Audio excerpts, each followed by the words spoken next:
Alléluia! Soyez bénis, cher peuple de Dieu. Nous sommes toujours dans le bus spirituel, programme de suivi spirituel de groupe. Et bientôt, on va monter dans le train. On va quitter le bus pour monter dans le train. Le jeûne commence le lundi 6 mai.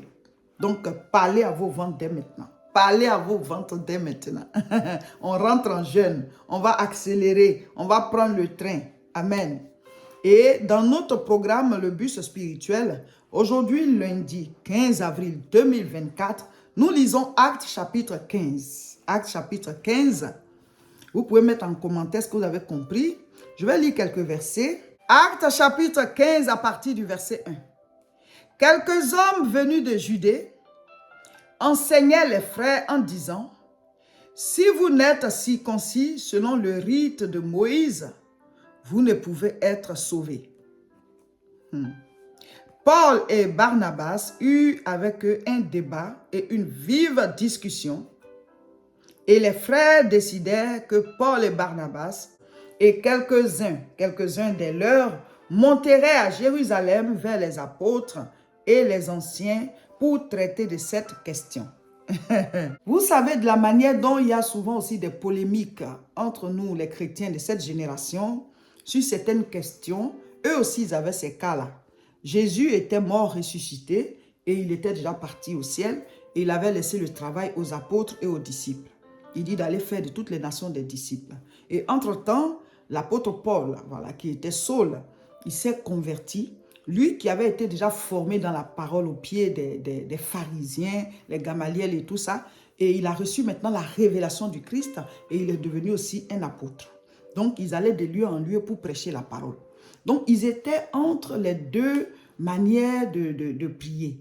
Il y avait la manière de prier que Moïse avait laissée, avec la loi, les 10 commandements et tous les rites qui accompagnaient ça.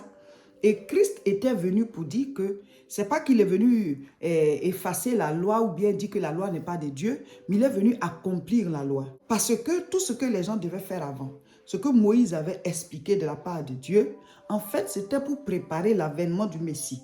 C'était pour préparer l'avènement de Christ. Donc, les gens, ils étaient maintenant à la limite.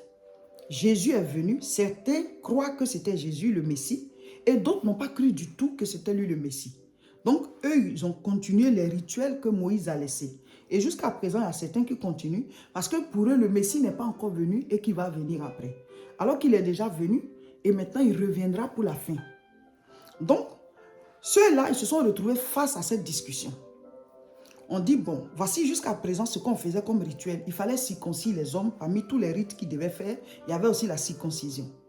Donc, à l'époque, quand tu voulais que l'Éternel soit ton Dieu, tu devais te conformer à certaines règles, dont la circoncision, si tu es un homme. Maintenant que Jésus-Christ est venu, il est mort, il est ressuscité, il n'a dit nulle part, pendant ses prêches, pendant qu'il était en vie, que celui qui vient à lui doit être circoncis d'abord. S'il se circoncis, ça veut dire qu'il va aller appliquer aussi tous les autres rituels où on doit tuer les animaux pour le pardon de leurs péchés. Il y avait plein d'autres choses à faire. Donc, Jésus n'est pas venu pour abolir la loi. Il est venu pour terminer ce que la loi est en train de préparer. Donc, il est mort. Il est l'agneau immolé. On n'a plus d'animal à immoler. On n'a plus de sang à verser. Par conséquent, on n'a plus de circoncision à faire. Parce qu'il a tout fait à la croix. Maintenant, ceux-là, c'était maintenant qu'ils étaient en train de se convertir à Jésus. Donc, ils se sont retrouvés face à cette situation. Faut-il continuer les rituels que Moïse avait donnés ou bien on laisse tout ça tomber et maintenant, on prie selon ce que Jésus a laissé. Donc, ils étaient face à ça. Alléluia. Donc, il y a un groupe qui est venu de quelque part, qui est venu dire aux nouveaux convertis, là, que vous, là, venez vous circoncire, parce que c'est ça. Si vous n'êtes pas circoncis, vous n'êtes même pas encore des enfants de Dieu. Vous n'allez pas être sauvés.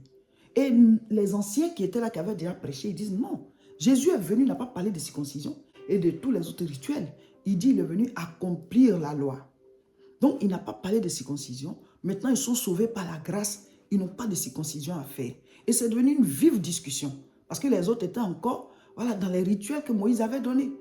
Donc, ils ont décidé d'envoyer des anciens, Paul, Barnabas et puis des gens de leur groupe, de ceux qui discutaient là. Ensemble, ils vont aller à Jérusalem pour aller trouver les apôtres. Eux qui ont vu Jésus là. Et puis les autres disciples, les anciens, pour débattre de la question. Est-ce que quand on se convertit, on doit se circoncire? pour devenir comme eux. Alors que Jésus dit maintenant, l'évangile est pour tous les peuples. Dieu avait choisi Abraham pour qu'à travers lui, le Messie vienne et qu'à partir du Messie, tous les autres peuples soient bénis. Dieu dit, je te bénirai pour que tu sois une bénédiction pour les autres. Tout ce que Dieu nous donne, c'est pour qu'à travers nous, d'autres soient bénis. Donc, à travers la bénédiction d'Abraham, à travers son alliance, le Messie est venu, le Shiloh, celui-là qui est venu pour payer à notre place. Et désormais, nous tous, nous recevons le salut en acceptant le Messie. Alléluia. Donc, on n'a pas de circoncision à faire. Si tu t'en vas te circoncire à cause de la foi, sinon il y en a, c'est leur culture. Mais sinon, si c'est parce que tu es devenu chrétien que tu dois te circoncire, ah non, c'est que tu dois aller faire tous les autres rites là. C'est pas que circoncision seulement, il y a beaucoup à faire. Hein. Le sang à mettre ici et ceci, leur adoration, comment ils font. Voilà, tu dois faire tout. Et Jésus a dit non, je suis venu accomplir tout ça. Celui qui m'accepte, c'est pas que c'est le libertinage, non. Il doit marcher selon la parole de Dieu. Parce qu'il est né de nouveau, il n'est plus de l'ancienne nature, il est de la nature régénérée. Donc il doit maintenant marcher en nouveauté de vie. Mais les choses anciennes sont passées, il n'a plus de rituel à faire, il n'a plus de rite à faire.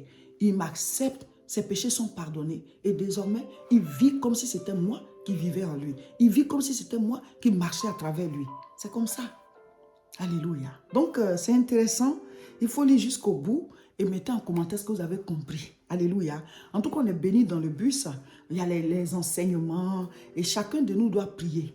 Je vais lire le sujet de prière de cette semaine.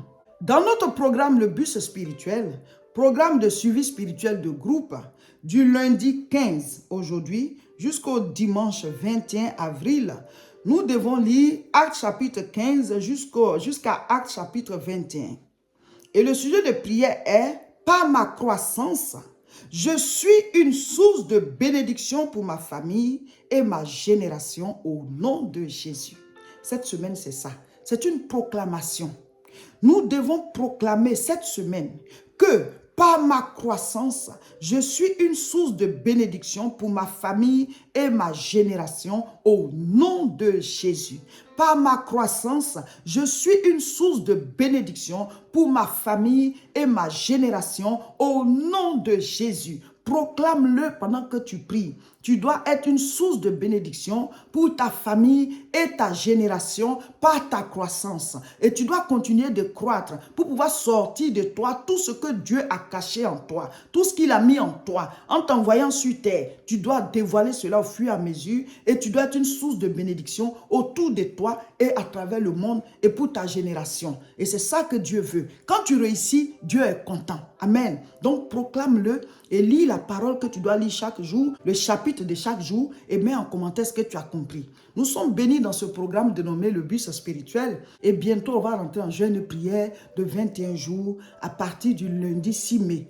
Informez les gens autour de vous, abonnez-vous à nos différentes chaînes, recommandez-les et préparez-vous. Le Seigneur va encore agir. Du lundi 6 mai au dimanche 26 mai, tous les jours de 6h à 18h, 21 jours de jeûne et prière. Dieu va faire. Que le Seigneur vous bénisse. Préparez-vous. Parlez à vos ventres dès maintenant. À tous ceux qui font la formation l'école des disciples, ce samedi 20 avril, nous serons à Aubervilliers pour la formation. 14h30, ce sera le groupe 1 et 17h, ce sera le groupe 2. Nous préparons la CIMA, donc on va faire les réunions après la formation, mais aussi nous préparons votre sortie. La sortie de cette promotion, vous êtes à 2 groupes, le niveau 1 et le niveau 2. Le niveau 1, vous allez aller au niveau 2. Le niveau 2, vous allez aller au niveau 3. Et ceux qui vont nouvellement s'inscrire vont faire le niveau 1. Donc, on prépare votre sortie. Après la CIMA, on va choisir une date. Donc, on fait aussi les réunions par rapport à la sortie de votre promotion. Donc, ne ratez plus les cours et il faut vraiment être là pour faire partie de l'organisation de la sortie de votre promotion. Donc, ce samedi 20 avril, nous serons à Aubervilliers, 14h30 groupe 1, 17h groupe 2 pour la formation, l'école des disciples. Faites passer l'information. Bientôt, nous allons faire un service de baptême par immersion ici à l'église La Moisson. Ce sera le samedi 6 juillet à partir de 14h30 ici. Mais avant cela, il faut faire le cours de baptême.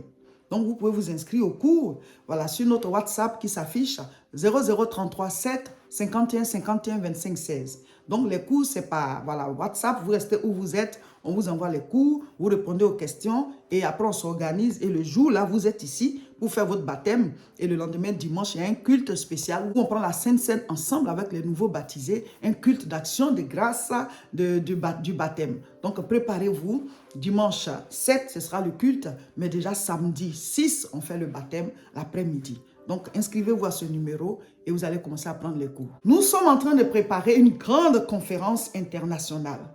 Un moment de rencontre avec le Saint-Esprit. Un moment de rencontre avec la parole. Un moment de rencontre avec la délivrance. Un moment de rencontre avec la puissance qui guérit, qui libère, qui brise les jougs. Ce sera le samedi 15 juin à 14h30 à 8 rue Serpente, 94 500, Champigny-sur-Marne. Le lieu s'appelle les Salons du Grand Paris. Dieu va glorifier son nom. Dieu va se manifester. Le Dieu qui guérit, le Dieu qui délivre, le Dieu qui brise les jougs, le Dieu qui appelle à l'existence les choses qui n'existent pas et ces choses viennent à la vie. Préparez-vous, ça sera fort, ça sera puissant. Il y a des choses qu'on ne rate pas. La CIMA France 2024, ce sera le samedi 15 juin à 14h30 au Salon du Grand Paris. Les Salons du Grand Paris, c'est à 8 rue Serpente, 94 500, Champigny-sur-Marne. Cette année, c'est à Champigny-sur-Marne, la CIMA France 2024. Nous voulons vous annoncer que la prochaine croisade à Aubervilliers, ce sera le samedi 4 mai à 14h30, 29 rue Sadi Carnot, 93 300, Aubervilliers. La prochaine croisade puissante, la croisade de délivrance, la croisade de guérison, la croisade d'enseignement, la croisade de miracle, samedi 4 mai. Samedi 4 mai à 14h30 à Aubervilliers, 29 rue Sadi Carnot, 93 300, Aubervilliers. Le Saint-Esprit va encore se manifester puissamment au nom de Jésus. Donc préparez-vous, il y a des choses qu'on ne rate pas.